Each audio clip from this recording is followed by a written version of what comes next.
Hello everyone. आज हम पढ़ेंगे वैरेक्टर डायोड के बारे में। हम ये समझेंगे कि वैरेक्टर डायोड क्या होता है, इसका सिंबल क्या होता है, ये कैसे ऑपरेट करता है और ये नॉर्मल पीएन जंक्शन डायोड से कैसे डिफरेंट है और किस तरीके से इसको यूज़ किया जाता है। So varactor diode is a PN junction diode whose capacitance is varied by varying the reverse voltage। तो ये कैपेसिटर का फंडा क्या है, हमने इसको पीएन जंक्शन डायोड में पढ़ा था कि किसी भी डायोड में जब हम डिप्लीशन विथ की बात करते हैं या डिप्लीशन रीजन की बात करते हैं तो वहाँ पर एक कैपेसिटर बनता है, कैपेसिटेंस आता है जिसको हम जिसकी वैल्यू को हम चेंज कर सकते हैं with the help of applied voltage. जो भी हम उस डायोड के अक्रॉस पोटेंशियल यूज़ कर रहे हैं, अगर मैं उसको चेंज करूं तो उस कैपेसिटर की वैल्यू चेंज हो सकती है। तो यहाँ पे यही लिखा है कि whose capacitance is varied by varying the reverse voltage। अभी आगे देखेंगे कि ऐसा कैसे होगा। वैरेक्टर डायोड को अगर हम थोड़ा सा तोड़ें तो वैरेक्टर कहाँ से आया?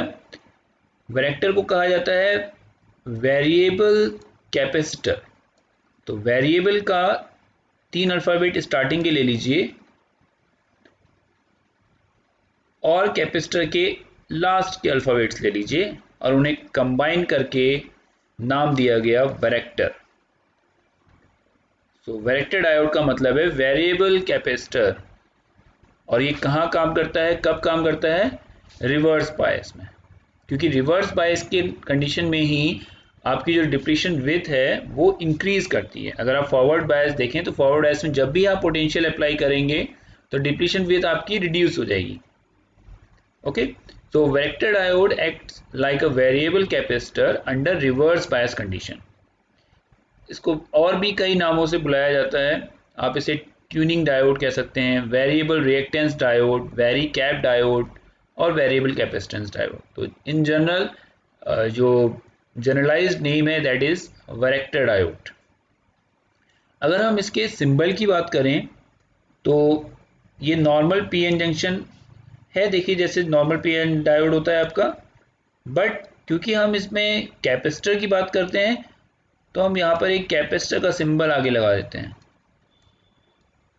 ओके, तो ये बन गया आपका वैरेक्टर डायोड का सिंबल। सो एक नॉर्मल ट्रायंगल और दो पैरेलल जो लाइंस हैं ये रिप्रेजेंट कर रही हैं आपके कैपेसिटर को।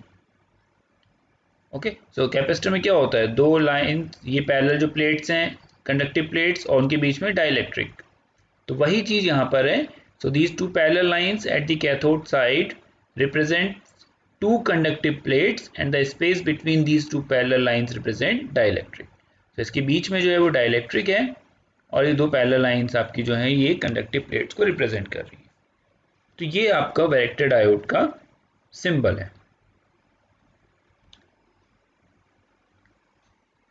ये एक नॉर्मल पीएन जंक्शन डायोड ही होता है, बट कैसे यूज किया जाता है? रिवर्स बायस में। तो हम कह सकते हैं कि varactor diode is made up of P type and N type semiconductor. तो नॉर्मल आपने एक पी टाइप सेमीकंडक्टर और एक एन टाइप सेमीकंडक्टर को एक सिंपल वेफर पे इम्बिल्ट किया और आपका एक नॉर्मल पीएन डायोड बन गया। अब देखते हैं ये काम कैसे करता है। तो ये देखिए जैसे मैंने आपसे कहा कि ये हमेशा रिवर्स बायस में ही ऑपरेट हम इसको कराएंगे। So the varactor diode should always be operated in reverse bias condition. Reverse bias condition क्या होती है कि पी टाइप आपका निगेटिव से कनेक्ट हो और एन टाइप आपका पॉजिटिव से कनेक्ट हो। तो हम अपनी जो भी हम पोटेंशियल अप्लाई कर रहे हैं, ये जो बैटरी हमने लगाई है, हम इसमें क्या कर सकते हैं, एक बार वैल्यू इंक्रीज कर सकते हैं और एक बार वैल्यू इसकी डिक्रीज कर सकते हैं।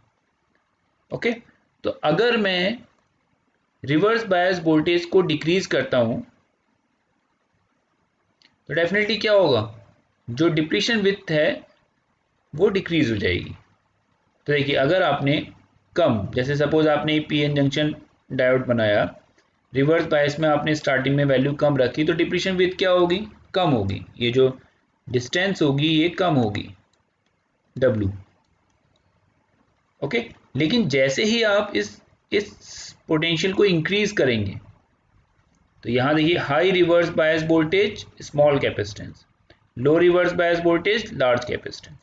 तो देखिए जैसे ही आप इस रिवर्स वोल्टेज को इंक्रीज करेंगे तो क्या होगा, ये डिप्लीशन विड्थ की वैल्यू, डिप्लीशन विड्थ जो भी W है आपका, ये इंक्रीज होना स्टार्ट हो जाएगा।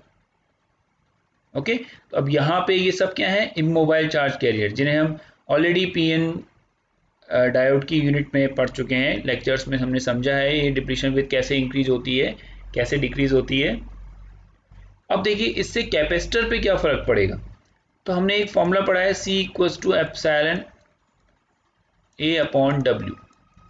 तो ये W क्या है, ये W वही डाइलेक्ट्रिक डिस्टेंस, जैसे मैंने कहा आपसे दो कंडक्टिंग प्लेट्स हैं और उसके बीच में डाइलेक्ट्रिक है, तो ये W ही है जो ये डिप्लीशन विड्थ को रिप्रेजेंट कर रहा है। अब अगर डिप्लीशन विड्थ कम होगी, W की वैल्यू अगर कम होगी, तो C के साथ वो कैसा रिलेशन रखता है, inversely proportional.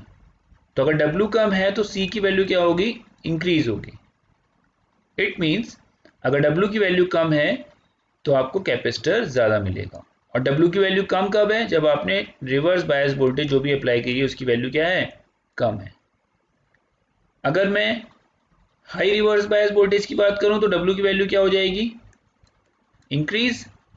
So epsilon A upon W, अगर W की वैल्यू इंक्रीज कर रही है तो C की वैल्यू क्या हो जाएगी, डिक्रीज।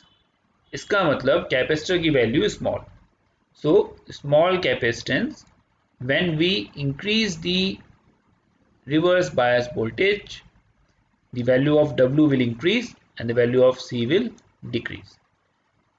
तो यही फंडा है वैरेक्टर डायोड का कि आप जब एक्सटर्नल जो भी आपने वोल्टेज अप्लाई किया है, जब आप उसको चेंज करते हैं, तब आपका कैपेसिटर की वैल्यू, जो भी आपका जो डिप्लीशन रीजन में कैपेसिटर है, इसकी वैल्यू चेंज होती है। ओके, और इसके इसी एप्लीकेशन, मतलब इसी फंडा को हम यूज़ करते हैं एप्लीकेशंस में। तो ये आपका CV कर्व है जो मैंने आपको भी समझाया कि अगर आप रिवर्स बायस वोल्टेज को इंक्रीज करेंगे तो कैपेसिटर की वैल्यू रिड्यूस होगी, और अगर आप अपने रिवर्स बायस वोल्टेज की वैल्यू अगर आपकी कम है तो कैपेसिटर की वैल्यू इंक्रीज होगी। तो देखिए जीरो से आप चलना स्टार्ट करिए।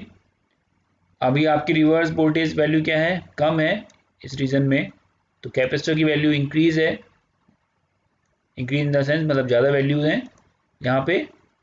जैसे जैसे आप रिवर्स बायस वोल्टेज को इंक्रीज करते जाएंगे वैसे वैसे आपका कैपेसिटर जो है वो डिक्रीज हो रहा है, देखिए, और ज़्यादा वोल्टेज पे और कम वैल्यू दे रहा है।